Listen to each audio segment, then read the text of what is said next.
예배의 자리로 나오신 성도님들을 주님의 이름으로 환영합니다. 다 함께 자리에 일어나 찬양하며 하나님께 나아가도록 하겠습니다.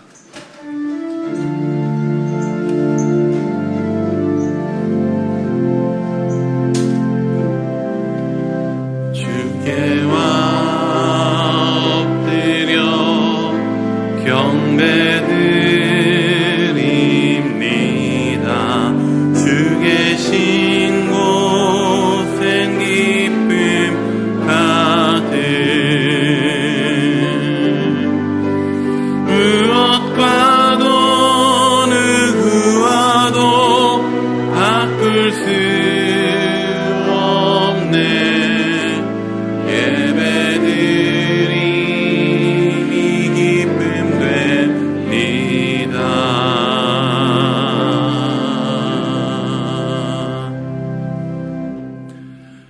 시와 찬송과 신령한 노래들로 서로 화답하며 너희의 마음으로 주께 노래하며 찬송하며 범사의 우리 주 예수 그리스도의 이름으로 항상 아버지 하나님께 감사하며 그리스도를 경외함으로 피차 복종하라. 영원무궁하도록 영광을 받으실 하나님, 거룩한 주일에 저희가 성전으로 올라와 감사와 찬송과 영광을 올려드립니다. 참 마음으로 회개하는 성도들에게는 평안을 주시고 연약하여 떨고 있는 심령은 강건하게 붙잡아 주시며 우둔한 자에게는 진리의 말씀으로 깨우치사 지혜롭게 하시고 낙심한 자들에게는 성령의 기름을 부으사 위로와 소망이 넘치게 하여 주시오며 고난과 슬픔을 이길 수 있는 굳건한 믿음을 주옵소서. 우리 예배를 받으시는 예수님의 이름으로 기원하옵나이다. 아멘. 찬송가 9장으로 함께 찬양하시겠습니다.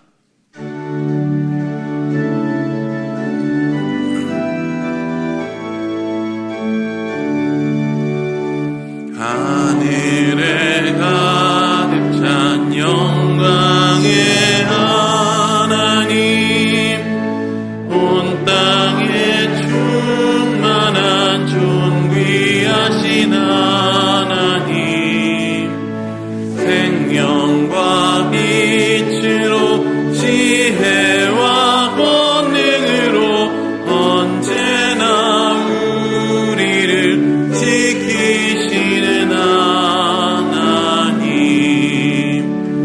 성부와 성자와 성령 위에 하나님, 우리 예배를 받아주시옵소서.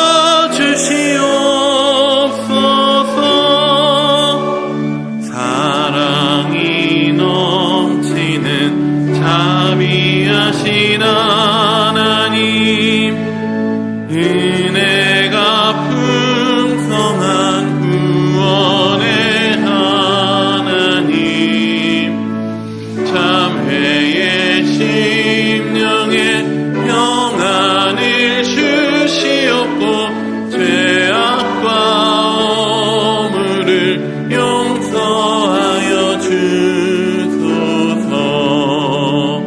찬송과 영광과 생명 구원의 하나님,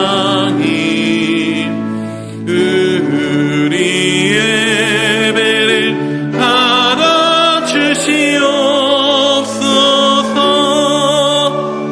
연약한 심령을 굳게 세워주시고 으든한 마음을 지혜롭게 하시고 주의 뜻 받들어 참되게 살아가며 주 말씀 따라서 용감하게 하소서. 권능과 지혜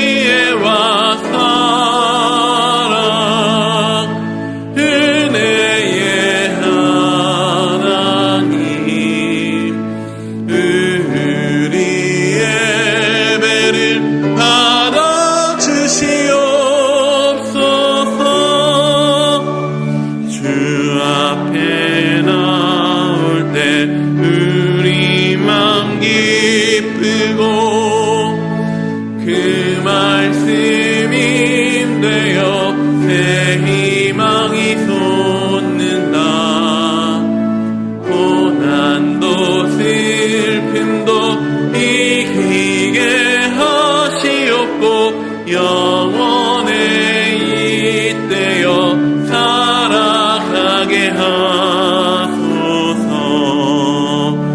우리의 자랑과 기쁨 생명의 하나님, 우리 예배를 받아주시옵소서.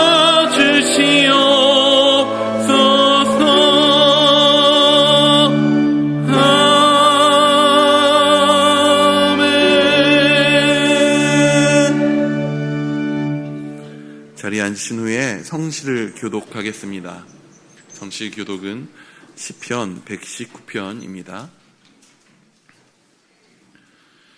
청년이 무엇으로 그의 행실을 깨끗하게 하리이까? 주의 말씀만 지킬 따름이니이다.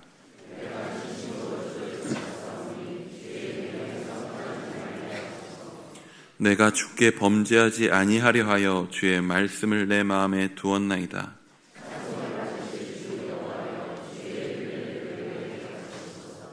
내가 주의 법도들을 작은 소리로 읊조리며 주의 길들에 주의하며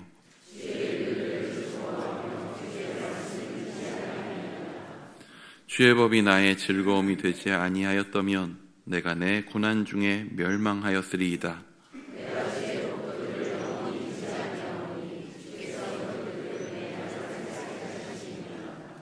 나는 주의 것이오니 나를 구원하소서. 내가 주의 법도들만을 찾았나이다.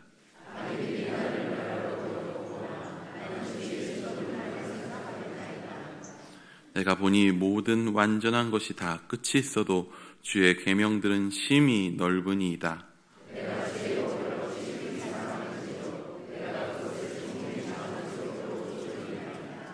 아멘. 다 같이 기도하시겠습니다.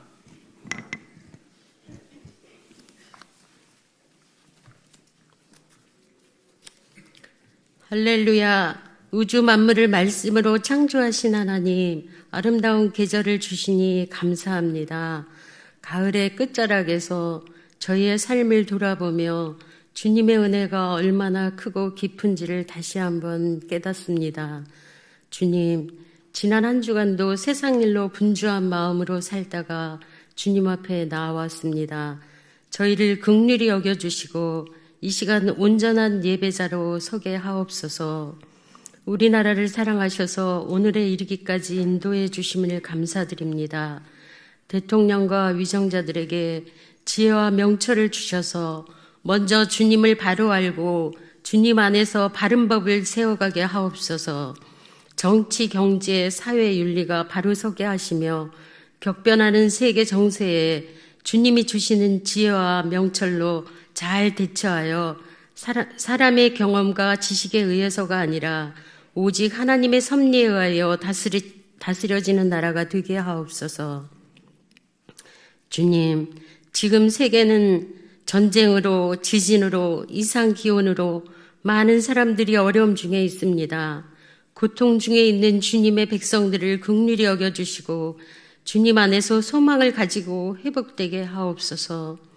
이 시간에도 오직 주님의 부르심에 순종하여 세계 각처에 복음 들고 나간 선교사님들의 영혼육을 지켜주시고 복을 더하여 주시옵소서.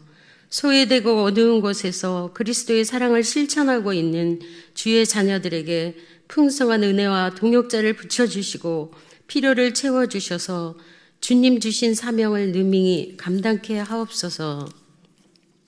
사랑의 주님, 우리 교회를 반석 위에 세워주시고 주님의 사명을 잘 감당할 수 있도록 힘주시고 인도하여 주시니 감사합니다. 우리 교회 모든 사역이 오직 주님의 영광을 드러내는 일이 되게 하옵소서. 특별히 이대 담임 목사님 청빙을 위해 온 성도가 기도하고 있습니다. 우리의 기도가 열매를 맺어 말씀에 따라 우리 교회를 잘 이끌고 하나님 아버지 마음에 합한 목사님을 보내주시옵소서. 청빙을 위한 모든 과정이 주님 안에서 바르고 투명하게 이루어지게 하시며 청빙의 모든 일정 가운데 교회가 하나 되게 하시어 주님의 기쁨이 되게 하여 주시옵소서. 오늘 말씀을 전하시는 유인 목사님에게 성령의 능력과 건강과 지혜를 더하시어 말씀의 풍성한 은혜가 더하게 하시고 선포되어진 말씀이 우리의 영의 양식이 되어 말씀 위에 든든히 세워지게 하옵소서.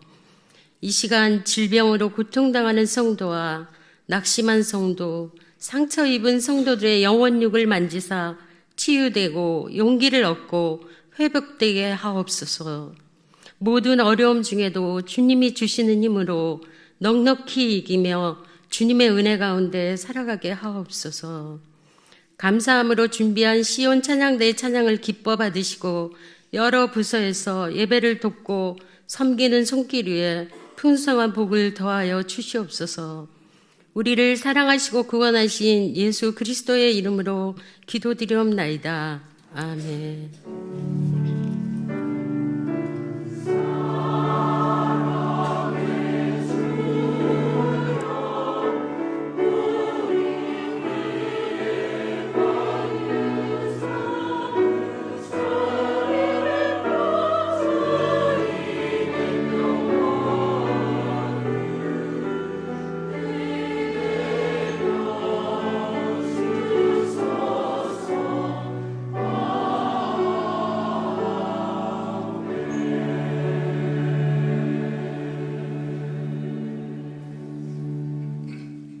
자리에 일어나 마음과 정성을 다해드린 예물을 봉헌하겠습니다.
은혜의 주님, 우리 신앙의 시작도 신앙의 끝도 온전히 은혜임을 고백합니다. 구원을 받은 것도 오직 하나님의 은혜이고 지금 살아가는 것도 오직 하나님의 은혜입니다. 저희의 모든 연약한 모습을 나의 자녀라 보듬어 주시고 안아주시는 주님의 사랑에 힘입어 믿음으로 주님께 나아갑니다. 하늘의 문을 열어 왕 되신 주님의 사랑을 한없이 경험하는 은혜로운 예배의 시간이 되게 하여 주옵소서. 주님께서 창조하신 것을 누리며 살고 있음을 고백합니다. 주신 지혜로, 주신 물질로 지금의 삶을 꾸리며 살고 있기에 모두 주님의 것임을 고백하여 11조를 드립니다. 모든 소유의 권한을 가지신 주님께서 지키고 보호하셔서 오직 주님만이 나의 반석이심을 인정하게 하옵소서. 지금까지 지내온 삶이 나의 힘이 아닌 하나님의 은혜임을 알기에 감사 예물을 드립니다. 가진 것이 없어서 세상 밖으로 밀어냄을 당하고 있는 이들을 위해 구제 예물을 드립니다. 일산 충신의 다음 세대가 하나님이 진정한 왕이심을 고백하는 은혜의 세대가 되길 소망하여 장학 예물을 드립니다.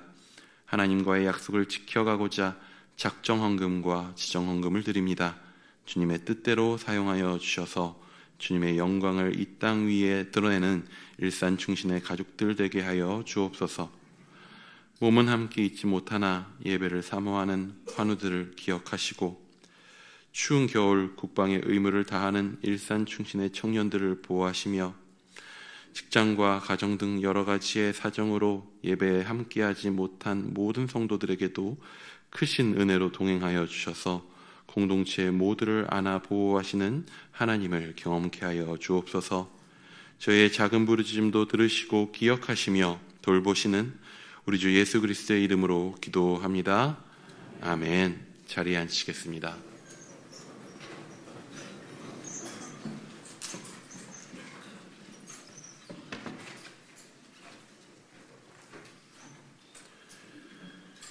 나눔의 시간입니다. 옆에 있는 분들과 주님 뜻만 따르는 예배자가 됩시다 라고 축복하며 인사하겠습니다.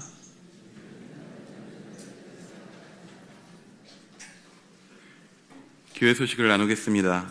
주보 사면을 참조해 주시고 앞에 화면을 참고해 주시기 바랍니다. 오늘 오후 4시 본관 5층 엘리몰에서 예산위원회가 진행됩니다. 해당되시는 분들께서는 참석해 주시기 바랍니다. 대림절 특별 새벽 기도회가 12월 2일 월요일부터 24일 화요일까지 본관 사랑관에서 진행됩니다. 생기야 불어서 살아나게 하라 라는 주제로 진행되오니 기도로 준비해 주시기 바랍니다. 이번 주 금요일에 푸른 학교 종강 예배가 진행됩니다. 장소는 청소년센터 3층 드림관에서 10시 30분에 진행되오니 많은 참석 부탁드립니다. 2025년 봉사자를 모집합니다. 사역의 여러 현장에서 함께 일할 동역자를 모집하고 있습니다. 사역 신청서를 작성하셔서 12월 18일 수요일까지 사무실로 제출해 주시기 바랍니다. 서리집사 이상 재직들은 1가지 이상 꼭 신청해 주시기 바랍니다. 새가족 등록 신청을 받습니다. 교회에 등록하셔서 행복한 신앙생활 하시기 바랍니다. 등록은 예배 후에 2층 나눔의 방에서 해 주시기 바랍니다. 오늘 하나님께서 우리에게 허락하신 말씀은 디모데후서 3장 10절에서 17절까지의 말씀입니다. 디모데후서 3장 10절에서 17절까지의 말씀, 신약 345면에 있습니다. 디모데후서 3장 10절에서 17절까지의 말씀을 봉독해 올리겠습니다. 나의 교훈과 행실과 의향과 믿음과 오래 참음과 사랑과 인내와 박해를 받음과 고난과 또한 안디옥과 이고니온과 루스드라에서 당한 일과 어떠한 박해를 받은 것을 내가 과연 보고 알았거니와 주께서 이 모든 것 가운데서 나를 건지셨느니라. 무릇 그리스도 예수 안에서 경건하게 살고자 하는 자는 박해를 받으리라. 악한 사람들과 속이는 자들은 더욱 악하여져서 속이기도 하고 속기도 하나니, 그러나 너는 배우고 확신한 일에 거하라. 너는 내가 누구에게서 배운 것을 알며 또 어려서부터 성경을 알았나니 성경은 능히 너로 하여금 그리스도 예수 안에 있는 믿음으로 말미암아 구원에 이르는 지혜가 있게 하느니라. 모든 성경은 하나님의 감동으로 된 것으로 교훈과 책망과 바르게 함과 의로 교육하기에 유익하니 이는 하나님의 사람으로 온전하게 하며 모든 선한 일을 행할 능력을 갖추게 하려 함이라. 아멘. 시온 찬양대 찬양 읽겠습니다.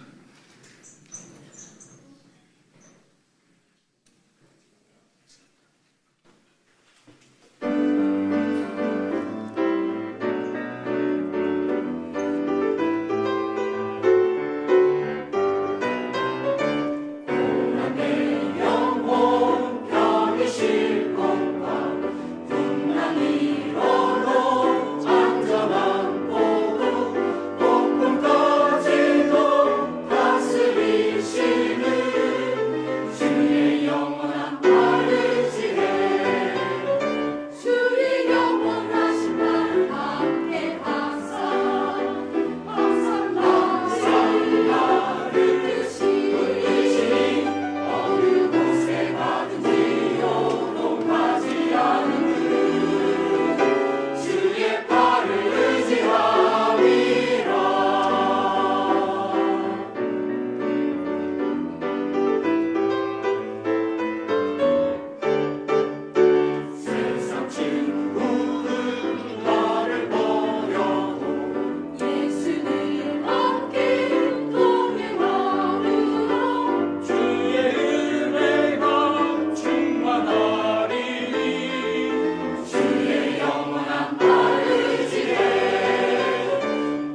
말씀은 삶의 GPS라는 제목으로 담임 목사님 말씀 전하실 때 많은 은혜 받으시기 바랍니다.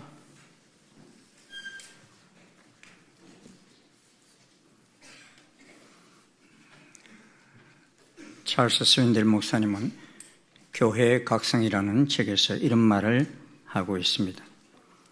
나는 내 차에 정착된 GPS를 사랑한다.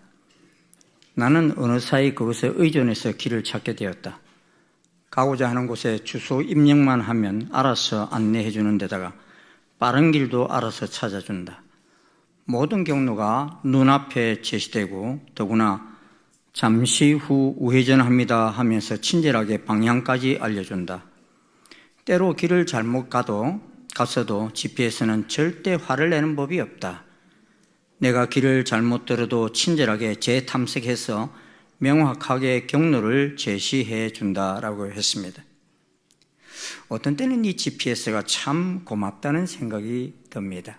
그래서 새로운 길이 많이 생기는데 어떻게 가야 할지 전혀 예측이 되지 않을 때 그 GPS가 인도하는 대로 가보면 목적지에 도달해 있는 것을 보기 때문입니다. 그런데 이 GPS는 여러 회사가 만들어내고 있어요. 그러다 보니까 가끔은 저희 교회에서 강남이나 어디 결혼 예식장이나 이런 데 간다고 차가 2대, 3대 이렇게 출발할 때가 있어요. 그런데 이 GPS를 똑같은 것을 장착하고 인도를 받아가면은 아마 비슷하게 도착할 텐데 각각 다른 GPS를 인도를 받아 도착해보면 어떤 때는 1시간 이상 차이 나는 그런 경우들도 있어요.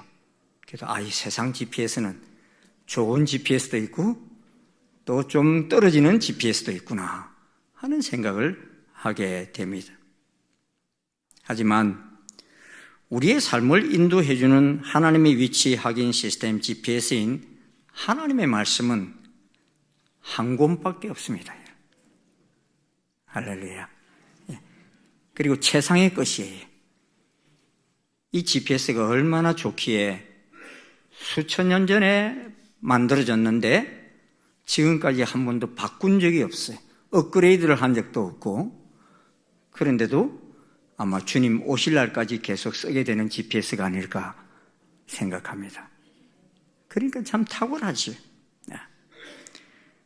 살다 보면 어떤 성경 구절이 떠올라 우리가 가던 길에서 멈춰 설 때가 있습니다.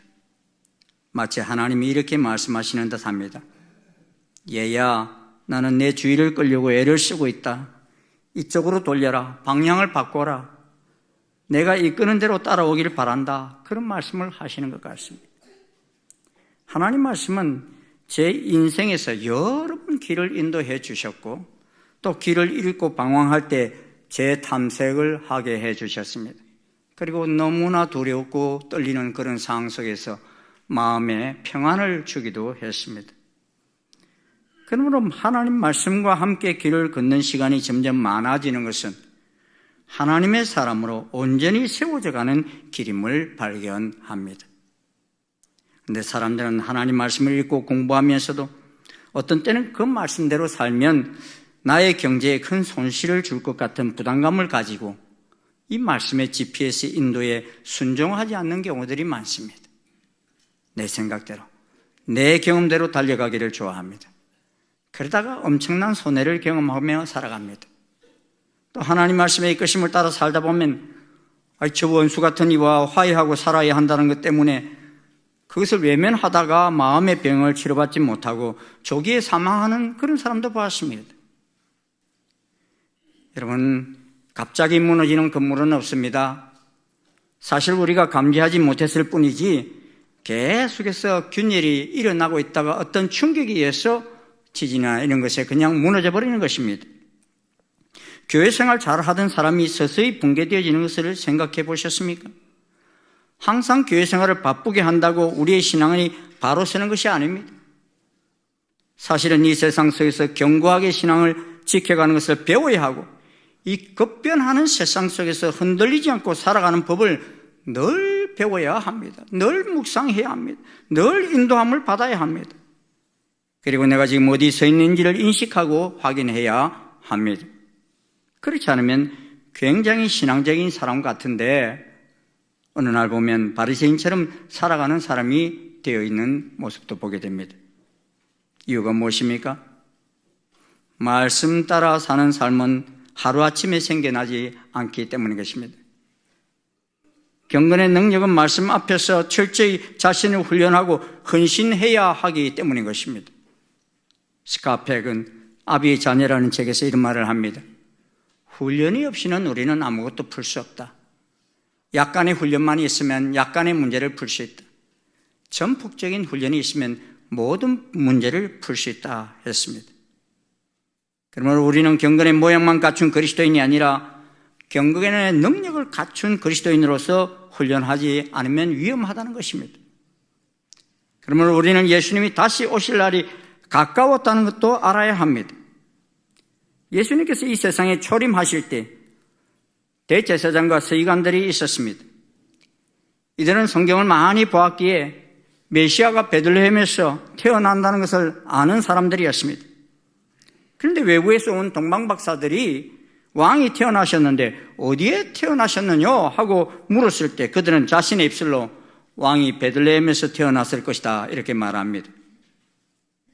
하지만 헤롯 왕의 눈치를 보면서 가서 경배하지는 않습니다. 메시아가 태어나셨는데. 그 바람에 이 땅에 태어난 메시아를 경배한 최초의 사람은 대제사장이 아니라 동방의 이방인들이 되었고 양치는 들판의 목동들이 되었습니다.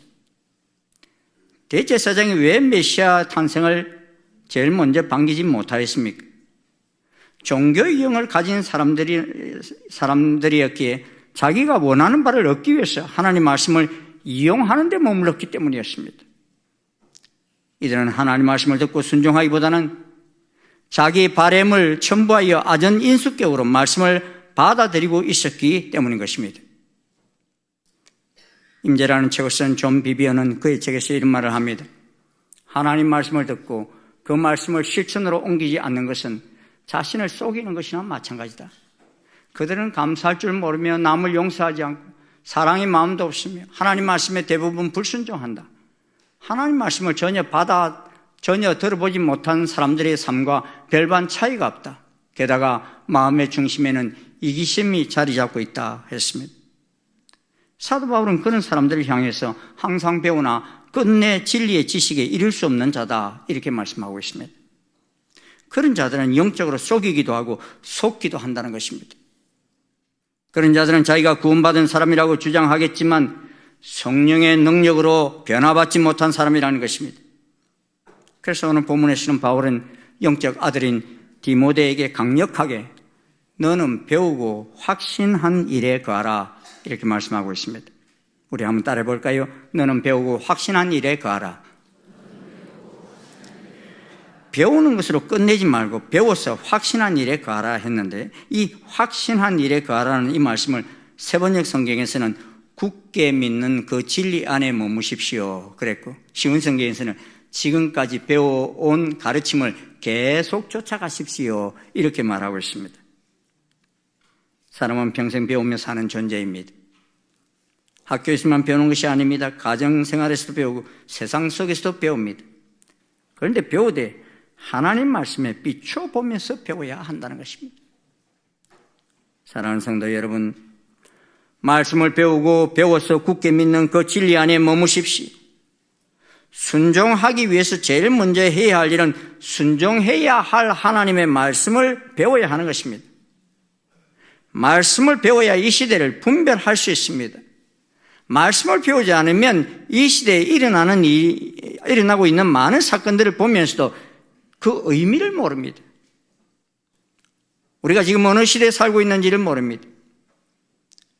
요사이 저는 종말 운반을 강의하면서 구약의 예언서들과 신약의 말씀들, 요한계시록의 말씀들을 연구하면서 놀라는 것은 우리가 앞으로 종말 시대를 맞이할 것이다 하는 것이 아니라 우리가 지금 구약의 예언서에서 말씀하고 있는 여호와의 날, 그 날들이 성취되고 있는 시대 속에 살고 있음을 깨닫습니다. 사도 요한이 본 많은 환상들이 성취되는 시대 속에 있음을 보게 됩니다. 예수님이 말씀하신 많은 징조들이 우리 눈앞에서 이루어지고 있는 시대에 살고 있음을 보게 됩니다. 누가복음 21장에 보면 이런 예수님 말씀이 있죠. 무화과 나무와 모든 나무를 보라. 싹이 나면 너희가 보고 여름이 가까운 줄을 자연히 아나니 이와 같이 너희가 이런 일이 일어나는 것을 보거든 하나님 나라가 가까이 온 줄로 알라 그랬습니다. 하나님 나라가 가까이 온 줄 알라. 이 말씀 무슨 말이에요? 예수님 재림하실 때가 가까이 온 줄 알라 그래. 뭐 할 때 그렇다는 거예요? 뭐 할 때? 무화과 나무와 모든 나무에 싹이 나면 이 여름이라는 단어와 끝이라는 단어가 히브리어로 비슷합니다. 발음이. 그래서 그렇게 여름이라는 표현을 한 거예요. 끝이 가까운 줄 알라 이 말이에요. 이런 무화과 나무와 모든 나무 싹이 난다는 게 무슨 말인지 아세요? 아시는 분 한번 손 들어보세요. 한 분 딱 종말로나 해서 그런가? 모르시는 분들은 이번 대림절 새벽기도에 꼭 나오십시오.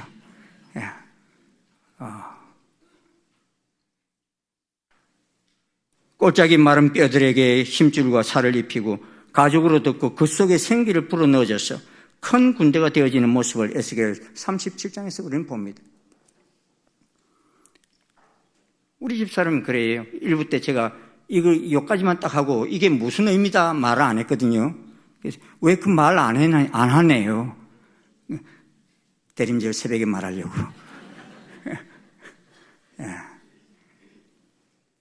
들어야 배워야 알지요. 이런 것이 그대로 우리 시대 속에 막 이루어지고 있는 것을 우리가 지금 보고 있는 것입니다. 그런데 배우지 않으니까 몰라요. 주님이 보여주신 징조인데도, 많은 구약의 선지자들이 보여준 징조인데도. 그러게 하나님은 아는 것으로 끝내는 사람을 기뻐하시는 것이 아니라 아는 만큼 순종하는 자를 기뻐하십니다. 집 나간 탕자가 아버지께로 돌아가는 길이 가장 좋은 길이라는 사실을 알기만 하면 못하겠습니까? 누가복음 15장 탕자의 비유를 보면 그 전환점은 이에 일어나서라는 말입니다. 탕자가 일어나서 돌아서 아버지께로 돌아가는 행동을 취했다는 것입니다.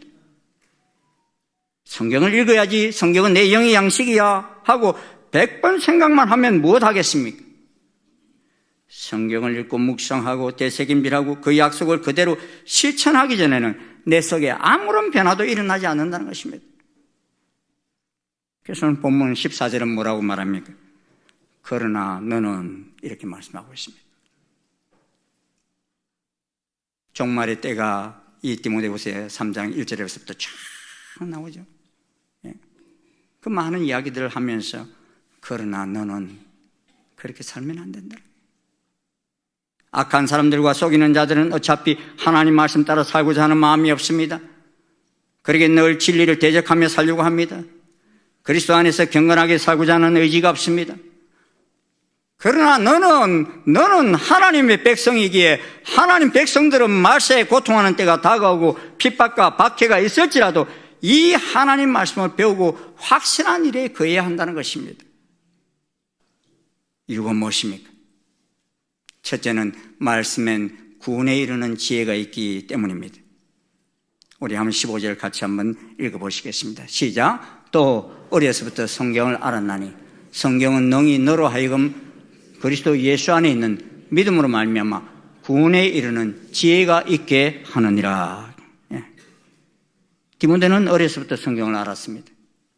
그리고 그 성경은 능히 디모데로 하여금 그리스도 예수 안에 있는 믿음으로 말미암아 구원에 이르는 지혜가 있게 했습니다. 이 성경은 우리에게 영생에 이르는 지혜를 줍니다. 여러분 한번 물어봅시다. 여러분 천국 시민권을 가지고 계십니까?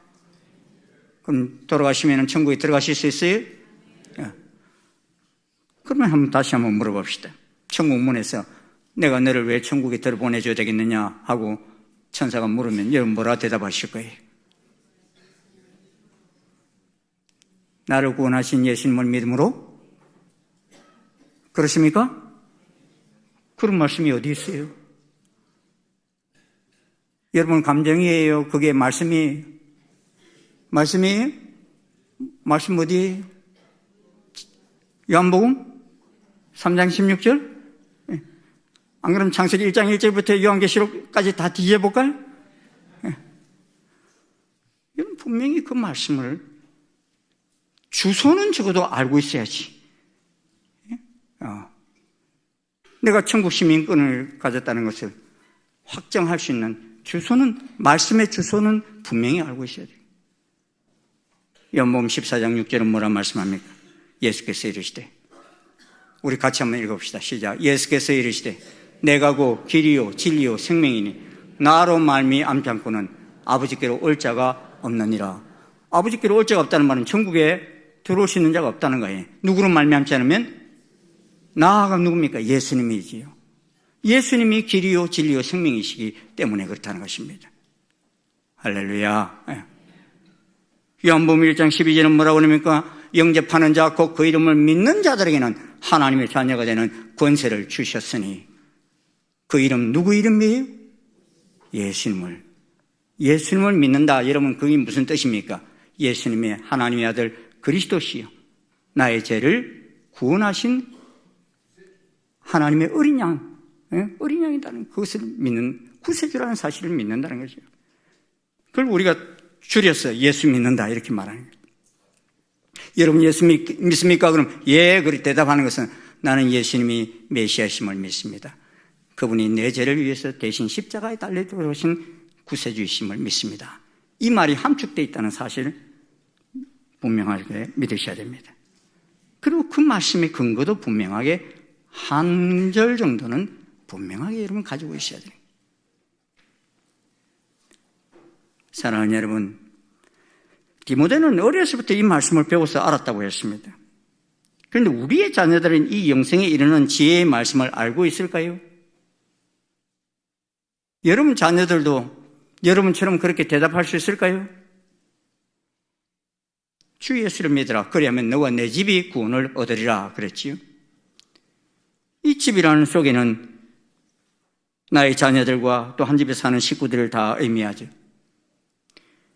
이들과는 그 누구보다도 많은 시간을 함께합니다. 또 어려서부터 그들과 늘 함께하며 하나님의 말씀을 가르치고 배우는 관계입니다. 그러기에 어려서부터 구원에 이르는 지혜를 부모님으로부터 들어서 알게 됩니다. 그렇게 많은 성도들이 부모님의 신앙으로 인해서 자녀 세대들도 하나님의 자녀가 된 사람들이 많습니다. 그러기에 사탄은 이런 부모와 자녀와의 관계를 단절시키기 위해서 발악을 합니다. 공산주의자들은 어려서부터 타가서를 운영하여 부모의 영향력이 아래에 있지 않게 하려고 합니다. 중국 같은 나라에서는 18세 이전에 복음을 듣지 못하게 합니다. 이유가 무엇입니까? 어려서 받은 진리의 말씀이 가장 큰 영향력을 끼치기 때문인 것입니다. 우리의 구원에 필요한 가장 중요한 요소가 무엇입니까? 하나님 말씀입니다. 근데 사탄은 이런 비밀을 알기에 어떻게 해서든지 어린 우리의 자녀들이 하나님 말씀을 접하지 못하게 하는 것입니다. 저는 저희 자녀들이 초등학교 저학년일 때 이 구원의 복음에 대한 질문을 해봤어요. 오늘 만약 이 세상을 떠나게 된다면 나는 어디에 있겠는지 물었어요. 그리고 천국에 들어가야 한다면 그 자격이 무엇인지도 물었어요. 그랬더니만 정작 정답을 말할 것으로 예상했던 아이는 착하게 살아야 천국 갈 수 있지 그래요. 그랬더니만 그 말을 듣고 있던 다른 아이가 말해요. 아니야, 예수님을 믿음으로 가는 거야. 그렇게 또 말했어요. 이유를 가만히 들어보니 예수님을 믿음으로 가는 거야 라고 한 아이는 교회 학교에서 배운 노래가 떠올랐던 것 같아요. 돈으로도 못 가요 하나님 나라, 힘으로도 못 가요 하나님 나라, 거듭나면 가는 나라 하나님 나라, 믿음으로 가는 나라 하나님 나라. 그래서 그렇게 착하게 산다고 해서 못 간대. 믿음으로, 예수님을 믿음으로 가는 거야 그렇게 말하는 거예요. 여러분 구원 받으셨습니까? 구원에 이르는 지혜가 여러분에게 있습니까? 오늘 집에 가셔서 여러분 자녀들에게 한번 물어보세요. 제가 청소년 아이들에게 세례배 불교에서 이 구원에 대해 질문을 해보면요, 가끔은 교회를 참 오래 다닌 아이인데 전혀 엉뚱한 대답을 하는 아이들, 또 말을 못하고 있는 아이들이 있어요. 그래서 이유가 뭘까? 이런 생각이 들 때가 있습니다. 이는 교회를 다니기는 하지만 하나님 말씀을 구체적으로 부모님께로부터 들은 적이 없거나 또 교회에서조차 듣지 못하였기 때문이 아닌가 생각됩니다. 그러게 확인하시고 가르쳐 지키게 해야 합니다. 배우고 확신한 일에 어려서부터 거하게 함이 필요합니다. 이게 우리 부모의 책임입니다. 아멘? 여러분만 천국 가고 자녀들은 지옥 백성 되게 하면 그건 아니잖아요. 하나님 말씀을 왜 삶에 집필했습니까? 모든 성경은 교육하기에 유익하기 때문이다. 16절 말씀합니다. 16절 우리 한번 같이 읽겠습니다. 시작. 모든 성경은 하나님의 감동으로 된 것으로 교훈과 책망과 바르게 함과 의로 교육하기에 유익하니. 세상에는 지금 많은 책들이 쏟아져 나옵니다. 그런데 그 많은 책들 가운데 우리 자녀들을 교육하기에 유익한 책이 있는가 하면 무익한 책들이 있고 절대로 읽혀서는 안 될 책들도 있습니다. 왜냐하면 아직 분별력이 제대로 갖춰지지 않았기 때문에 무분별하게 책을 읽히다 보면은 그 사상과 가치관에 깊이 물들어 버리기 때문입니다. 오래전에 한 가정을 방문했는데 그 아이는, 그 엄마는 자녀의 똑똑함을 자랑하고 싶으셨던지 저에게 그 아이가 읽힌 책이 많이 있어요. 보니까 그 아이를 읽힌 책이 많이 있었는데 그 책들을 쫙 보여주더라고요. 그 읽힌 책을 거의 다 외웠어요, 아이가. 예? 그래가지고 저 앞에서 발표를 하는 거예요. 그 읽은 책들을 발표를 하는데, 정말 잘하더라고요. 원고도 안 보고, 저는 맨날 원고 보고 이렇게 설교하는데, 그럼 원고도 안 보고 그냥 쫙 이야기하는, 이야, 정말 잘 암송을 했구나. 이런 생각이 들었는데, 근데 들으면서요, 제가 자꾸만 아연실색이 되는 거예요. 아니, 저게 뭐야? 그 외운 내용들이 거의 다 진화론 이야기를 쭉 설명하고 있는 거예요. 진화론 과학책들을 읽은 그 이야기를 쭉 하고 있기에 제가 얼마나 놀랐는지 모릅니다. 어린 그 심령에, 백지장 같은 그 마음에 온 세상이 이 진화론 사상으로 그냥 가득 그냥 도배를 한 것입니다.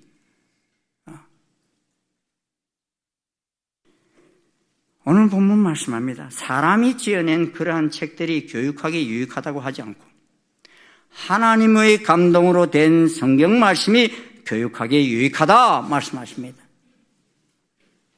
그리고 모든 성경은 진리를 가르쳐 주시기에 교훈적으로도 유익하고 삶 가운데 무엇이 잘못되었는지 알게 해주시기에 책망하기도 유익하고 또한 그 잘못을 바로잡아 주기에도 유익하고 다시 돌이켜 의롭게 사는 법을 가르쳐 주시기에 유익하다. 이렇게 말씀하고 있어요. 아주 종합적입니다. 여러분.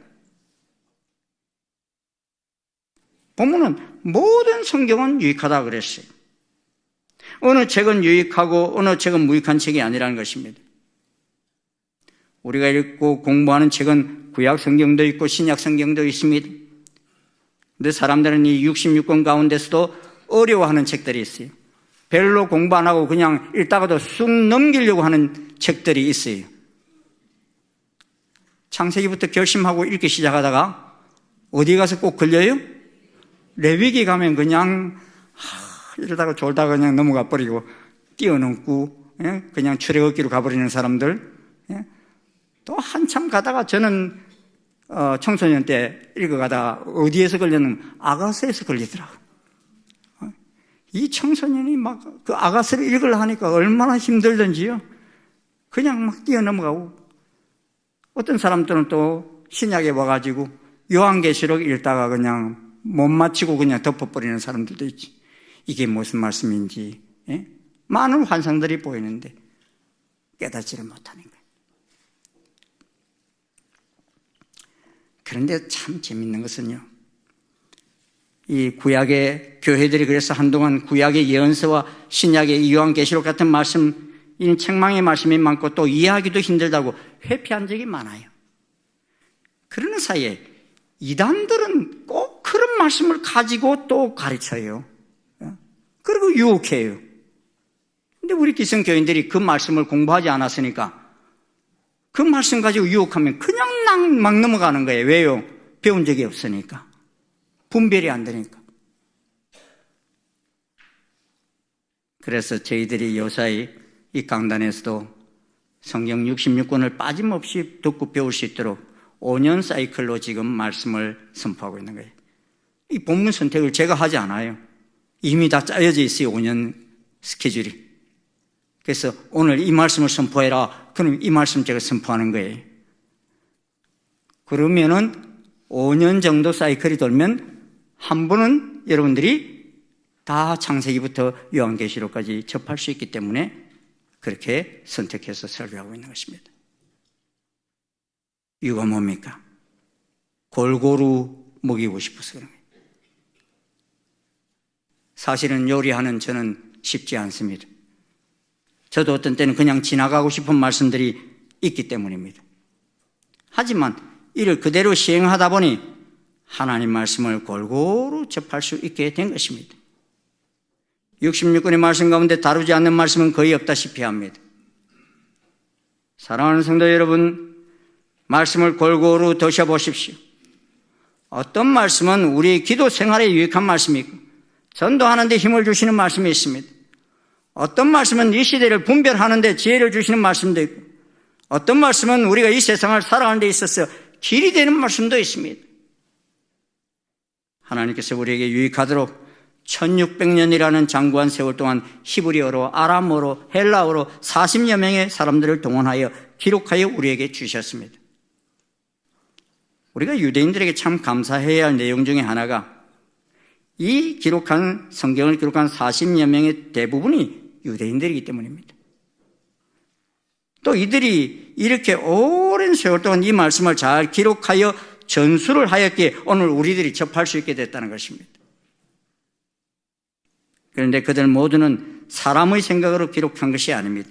성령님의 감동으로 된 것이라는 말은 이 성경을 기록했던 한 시대 한 시대에 하나님이 개입하셨고 또 성경의 저자 한 사람 한 사람에게 개입하셔서 쓰게 하셨다는 것입니다. 그래서 예수님께서도 이런 말씀을 하시죠. 너희가 성경에서 영생을 얻는 줄 생각하고 성경을 연구하거니와 이 성경이 곧 누구에게 대해 증언한 것이다? 내게 대하여. 내가 누구면 예수님, 이 성경이 예수님에 대하여 증언하기 위해서 쓴 것이다. 바울 사도도 그랬지요. 이 복음은 하나님이 선지자들을 통하여 그의 아들에 관하여 성경이 미리 약속하신 것이라. 그의 아들이 누굽니까? 예수 그리스도를 말씀하시죠. 예수님 부활하신 후 엠마오로 내려가던 글로바와 동행자를 보면서 그들이 서로 말하되 길에서 우리에게 말씀하시고 우리에게 성경을 풀어주실 때 우리 속의 마음이 뜨겁지 아니하더냐 그랬어요. 동행했던 분이 누굽니까? 예수님이셨어요. 그분이 뭘 풀어주셨다고요? 성경을 풀어주실 때 우리 마음이 뜨거웠다 그랬습니다. 이는 성경이 하나님의 감동으로 기록되었기에 성경을 읽고 묵상하다 보면 그 속에 성령님의 놀라운 임재를 경험하게 되는 것입니다. 반대로 그냥 지식적으로 성경을 읽을 것이 아니라 성령님의 도우심을 구하며 성령님의 임재 안에서 성경을 읽다 보면 성령님의 감동이 우리 가운데 나타나게 되는 것입니다. 그래서 성경은 나와 내 자녀들을 교육하기에 유익한 말씀이라는 것입니다. 성령님의 끌림을 따라 이 말씀을 배우고 또 확신한 자리에 설 수 있기를 주의 이름으로 축원합니다. 왜 하나님 말씀이 삶의 GPS가 됩니까? 모든 성경은 하나님의 사람으로 온전케 하기 때문입니다. 하나님 말씀에는 진정한 능력이 있습니다. 하나님 말씀은 사람을 근본적으로 변화시킵니다. 하나님 말씀은 죄인을 구원으로 인도할 뿐만 아니라 구원받는 성도를 온전케 합니다. 그래서 본문 17절은 말씀합니다. 이는 하나님의 사람으로 온전하게 하며 모든 선한 일을 행할 능력을 갖추게 하려 함이라 그랬습니다. 온전하게 하며 여기에 해당되는 헬라어 아르티오스는 신약 성경에서는 단 이것밖에 사용하지 않습니다. 그런데 이 형용사인데 이 의미가 뭐냐면 완전한 흠잡을 데 없는 이런 의미를 지니고 있습니다. 여러분, 이 세상에 오신 분 가운데 흠잡을 데 없는 유일하신 분이 누구십니까? 예수 그리스도. 이 성경의 주인공도 바로 예수 그리스도이십니다. 그리고 성경은 우리를 하나님의 사람으로 온전하게 닮아가도록 하시는 놀라운 능력이라는 것입니다. 그래서 우리를 예수님 닮아가는 하나님의 사람이 되도록 교훈과 책망과 바르게 함과 의로 교육하신다는 것입니다. 이 성경은 하나님의 사람으로 온전하게 하며 모든 선한 일을 행하기에 온전하게 하는 힘을 가지고 있다는 것입니다. 그러게 어릴 때 말씀 교육이 너무나 중요합니다. 여러분, 소나무나 이런 나무들 보면 아무렇게나 멋대로 자란 나무는요, 비록 오래되고 키가 크다 할지라도 가치가 별로 없어요. 예. 왜냐하면 다듬어지지가 않았기 때문에. 예. 사람도 마찬가지. 사람을 나무에 비유해서 표현하는 용어들이 있지요. 어떤 일에 필요한 능력을 잘 갖춘 사람을 가르쳐서 우리가 인재라고 그러잖아요. 예? 이 말의 제자는 제목, 나무를 가리킵니다. 예? 또 어떤 단체에 꼭 필요하여 장차 기대가 되어지는 사람을 가리켰으면 기둥감이라고 그러잖아요. 예? 이 기둥이라는 말도 나무에 비유된 그런 말이지요. 나무가 잘 자라면 기둥이 되고 잘 다듬어지면 비상값에 팔려 나가듯이 사람도 잘 다듬어지면 이와 같아 하는 것입니다. 무엇으로 사람을 다듬을 수 있습니까? 그 교육, 배움에 있다는 겁니다. 우리들이 누구입니까? 하나님께서 하나님의 형상대로 지으신 하나님의 걸작품입니다. 우리들이 누구입니까? 부모, 형제의 기대를 한 몸에 받고 있는 존귀한 사람들입니다. 그러므로 우리들은 아무렇게나 살아갈 수 없습니다. 기대에 어긋나지 않도록 살아야 합니다. 기대에 어긋나지 않도록 살아가는 비결의 가장 근본적인 것이 배움이라는 것입니다. 그러므로 우리를 구원하시기 위해 십자가에 피 흘려 돌아가신 예수 그리스도께서 성천하시기 직전에 제자들에게 당부하신 말씀이 무엇입니까? 내가 너에게 분부한 모든 것을 가르쳐 지키게 하라. 가르치라 이렇게만 끝내지 않았어요. 가르쳐 뭐하라? 지키게 하라. 지키게 하라. 가르쳐 지키면서 살아갈 때 하나님의 기대에 어긋나지 않기 때문인 것입니다. 철학자 임마누엘 칸트는 말하기를 인간은 교육을 요하는 유일한 창조물이면 교육에 의해서만 인간다운 인간이 된다 그랬어요. 아주 예수님의 말씀을 잘 들어 알은 철학자인 것 같아요. 이 교육, 세상은 많은 세상 지식으로 교육하려고 하지만 그리스도인들은 하나님 말씀으로 교육해서 정말 하나님이 기뻐하시는 인간다운 인간으로 이 세상을 살아갈 수 있게 해야 한다는 것입니다. 예수님을 닮은 온전한 자로 살아가기 위해서 진리의 말씀을 가르치고 배워 지키는 자리까지 나아가야 한다는 것입니다. 저희 교회는 이 성경을 깊이 있게 아이들에게 가르치기 위해서 어려서부터 말씀을 가르치는 쉐마 학교를 운영하고 있습니다. 저는 이 학교에 참여한 자녀들은 참 복되다 하는 생각을 많이 해봅니다. 어려서부터 성경을 알게 된 것 얼마나 복됩니까? 저희 교회 이제는 다른 지역으로 이사를 가셔서 떠나셨지만 어떤 한 엄마는 보니까 저에게 자기 아이 과외를 시키고 싶은데 성경 과외를 시켜주실 과외 선생님을 소개해달라는 그런 분이 계셔서 야, 세상에 성경을 과외 공부를 다 시키려고 하는 부모님도 계시구나 생각이 들어서 제가 좀 충격을 받았던 적이 있어요. 정말 그 과외 선생님을 성경을 가르치는 과외 선생님을 붙여서 자기는 직장 다니니까 다 그럴 시간이 없어서 그러는 부모를 보고서 참 귀하다 그 생각을 제가 했던 적도 있습니다. 어려서부터 성경을 알게 된다는 거 얼마나 복됩니까? 그리고 그 자녀들과 함께 말씀을 나눌 수 있게 된 부모님도 얼마나 복된지 모릅니다. 세상 안의 가치관을 따라 사는 그리스도인이 아니라 어려서부터 하나님 말씀으로 온전하게 되어 모든 선한 일을 행할 능력을 갖추어가는 모습이 너무나 아름답습니다. 이런 사람들은 세상 끝에 그리스도인들에게 다가올 박해 속에서도 넉넉히 이기며 나아갈 것입니다. 어떤 세상 풍조가 몰려와도 흔들리지 않고 온전한 하나님의 성도로 승리하는 길을 걸어갈 것입니다. 삶의 GPS인 하나님 말씀을 따라 세상 끝까지 승리하는 귀한 가문을 이루고 가시기를 주의 이름으로 축원합니다. 기도하시겠습니다. 감사합니다. 주님, 우리를 하나님 형상대로 지으실 뿐만 아니라 세상 끝까지 하나님 백성으로서 살아갈 수 있도록 하나님의 귀한 말씀을 우리에게 돌려주시고 또 가르쳐 지키게 허락하여 주신 은혜를 감사합니다. 주님, 정말 하늘나라로 가는 이 귀한 하나님의 GPS인 말씀을 저희뿐만 아니라 저희 자녀들에게까지도 잘 가르쳐서 우리의 자자손손 속에서 하나님의 백성으로 온전히 서지 못하는 자 한 심령도 없게 도와주시옵시고 모두가 다 하나님 기뻐하시는 거룩한 백성으로 승리하며 이 세상을 살아갈 수 있도록 인도해 주시옵소서. 예수님 이름으로 기도드리옵나이다. 아멘. 다 일어나셔서 찬송가 204장 찬송 함께 부르시겠습니다.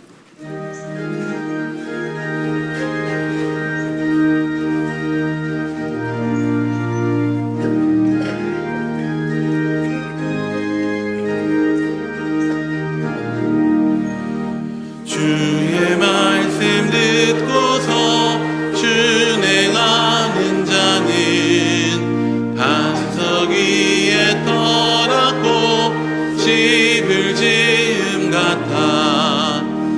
비가 오고 물나며 바람 부딪혀도 반석 위에 세운 집 무너지지 않네.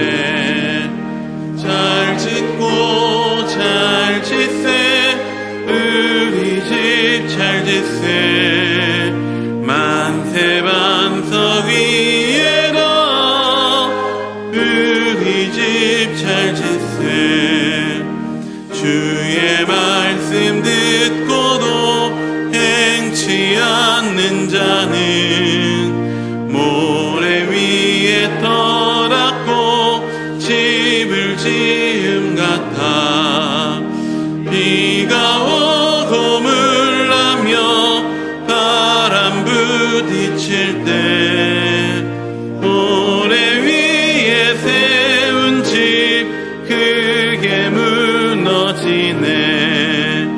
잘 짓고 잘 짓세 우리 집 잘 짓세.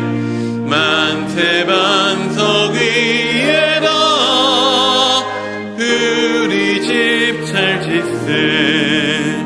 세상 모든 사람들 집을 짓는 자니 반석 위가 아니면 모래 위에 짓네.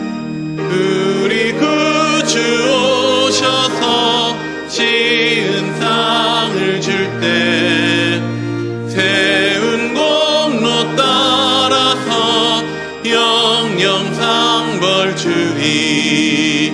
잘 짓고 잘 짓세 우리 집 잘 짓세. 만세 반석 위에다 우리 집 잘 짓세.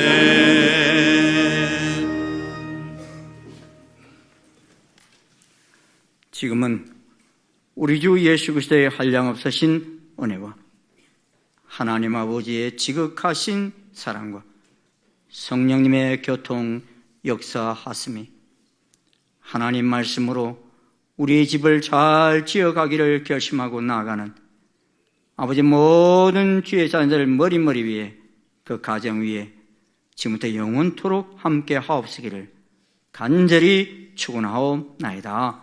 아멘.